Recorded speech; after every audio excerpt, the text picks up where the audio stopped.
વલસાડ માટે ખતરો બની ગઈ છે। ઓરંગા નદીમાં ઘોડાપૂરથી સ્થિતિ વિકટ બની છે। વલસાડમાં ફરી વળ્યા છે ઓરંગા નદીના પાણી। વહીવટીતંત્ર માત્ર એક એનડીઆરએફની ટીમમાં જ સહારે છે, તો પાલિકાને આપવામાં આવેલી બોટ પણ ખાઈ રહી છે ધૂળ। તો વલસાડ આસપાસના ગામડા પાણીમાં ગરકાવ છે। લોકો તંત્ર પાસે રેસ્ક્યુ માટે કરી રહ્યા છે આજીજી।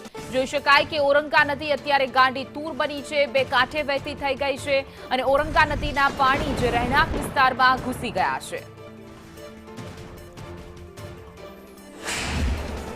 સૌરાષ્ટ્રમાં ભારે વરસાદને લઈને ઓરંગા નદી ગાંડી તૂર થઈ છે અને ઓરંગા નદીના પાણી વલસાડ શહેરના નીચાણવાડામાં ઘૂસ્યા છે। કેટલીક જગ્યાઓ પર લોકો ફસ્યા છે, તો સાથે સાથે જે છે જળબંબાકારની પરિસ્થિતિ સર્જાઈ છે। ત્યારે સુરક્ષા અને સલામતીના દાવા જે વહીવટી તંત્ર અને પાલિકા કરતું હોય છે તે તદ્દન પોકળ સાબિત થયું છે।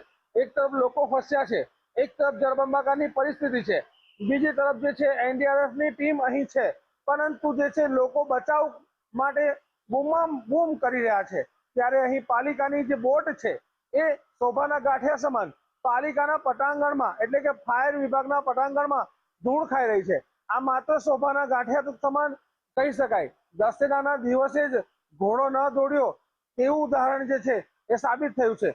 આ બોટ જે છે એ આપત્તિના સમયે પૂર આવતી હોય ત્યારે લોકોને બચાવવા અને રેસ્ક્યુ કરવા માટે સરકાર તરફથી આપવામાં આવતી હોય છે, પરંતુ આ બોટ અને ફાયરનો આ જે સામાન છે એ અહીં પડીને સડી રહ્યો છે। ત્યારે હાલ જે દ્રશ્યમાં આપને બતાવ્યા કે આ જે છે આ સ્પીડ બોટ છે, એ સ્પીડ બોટ છે આજે કામ ન આવશે, આજે લોકોને ન બચાશે તો ક્યારે, એ અનેક સવાલો જે છે વલસાડ શહેરના લોકો પૂછી રહ્યા છે। ત્યારે સંદેશ ન્યૂઝ આપને પાલિકાની પ્રી મોન્સૂન કામગીરીની આ સૌથી મોટી બેદરકારીની પોલ ખોલતું બતાવી રહ્યું છે। જાવેદ ખાન, સંદેશ ન્યૂઝ, વલસાડ। વલસાડમાં જિલ્લામાં પણ વરસાદે મેઘ તાંડવ મચાવ્યું છે।